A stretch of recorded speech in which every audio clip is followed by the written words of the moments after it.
Привет! Компания itel, смартфоны, которые уже мелькали у меня на канале, решила попробовать свои силы в премиум сегменте, в то же время сохранив недорогую цену, выпустив любопытный девайс под названием S23 Plus. OLED-экран, супер тонкие рамки и отсутствие подбородка, сканер отпечатка пальца в экране, разблокировка по лицу, 5000 мАч батарейка, быстрая зарядка, много памяти и даже Dynamic Island есть. То, что вы увидите сегодня в ролике, подвергнет вас в шок, и часть из вас обязательно побежит его покупать. Почему я так уверен? Сейчас расскажу и покажу. Подписывайтесь на канал.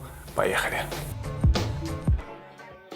Дизайн коробки, в которой приходит смартфон, ультрасовременного формата. Он плоский и довольно большой в размерах. А все потому, что помимо самого смартфона в наборе идет пластиковый тонкий чехол, кабель для зарядки и наушники, что в современных реалиях огромный плюс к набору. Внешне смартфон похож на ультрадорогой флагман, но стоит при этом в 7-8 раз дешевле. Изготовлен телефон из качественного пластика с переливающимся градиентом и с металлическими рамками. Его толщина составляет 7,9 мм, вес 178 грамм. Внизу находится прорезь динамика, микрофон, слот для 2 сим-карт и порт Type-C для быстрой зарядки. 18 Вт на сегодняшний день это не супер быстрая зарядка, скажете вы, но зато ваш аккумулятор, который тут, кстати, на 5000 мАч, прослужит долго и не будет быстро деградировать. А еще в этом телефоне есть NFC, так что платить можно. Нет сомнений, что дизайнеры этого смартфона вдохновлялись многими флагманами китайскими, корейскими и даже яблочной продукцией. Сходство можно увидеть в динамическом острове и назвали его Dynamic Bar.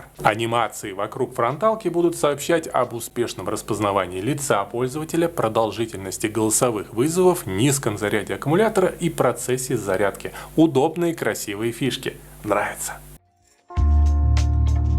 Спереди находится изогнутый с обеих сторон AMOLED-дисплей, имеющий диагональ 6,78 дюйма и разрешение Full HD+, 99% охват цветового пространства DCI-P3 и средняя яркость в 500 кандел на метр квадратный. Экран яркий, пикселей не видно, все хорошо. По ощущениям, экран 90 Гц, и процессор эту частоту поддерживает.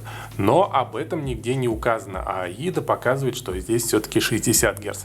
Экран очень плавно работает. Похоже, все анимации хорошо оптимизировали под сам смартфон. Кстати, для тех, кто боится экранов водопадов, сразу скажу, что тут присутствует настройка чувствительности краев дисплея. Она помогает уменьшить ложные нажатия. Плюс всегда можно прикупить чехол, который будет закрывать края экрана. Это такой лайфхак от меня. Что самое крутое, экран покрыт стеклом аж Corning Gorilla Glass 5-го поколения. То есть защитное стекло такому экрану в принципе даже и не нужно. Дисплей имеет встроенный сканер отпечатков пальцев, который работает, кстати, достойно, а заявленное соотношение экрана к корпусу составляет 93%. Но вы и сами видите, что передняя часть почти полностью экран, как у настоящего флагмана.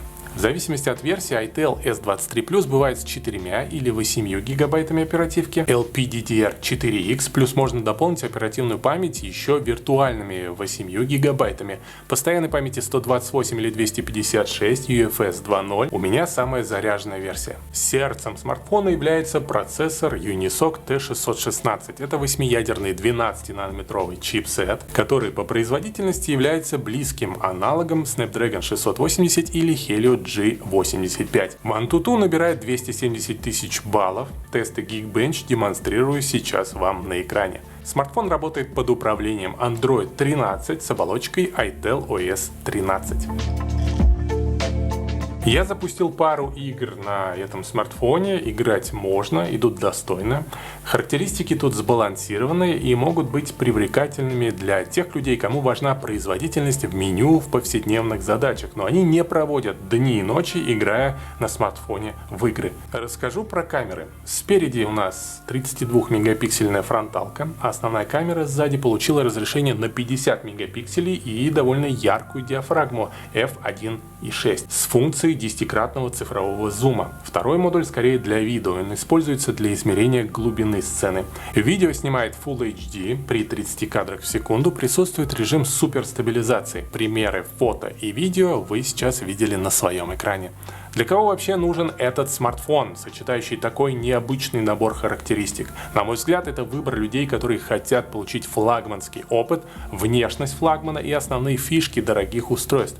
В этом смартфоне все это есть. Да, процессор не игровой, камера не топ, но зато цена. Компания itel точно попала в цель. Этот смартфон, тем более за эти деньги, 100% найдет очень много покупателей. Вижу, что и вы заинтересовались. Если да, то переходите по ссылке в описании к ролику. Напишите в комментариях, как вам новинка. Спасибо за лайки, подписывайтесь на канал, подписывайтесь на мою группу в Telegram. Впереди много интересного. Пока-пока.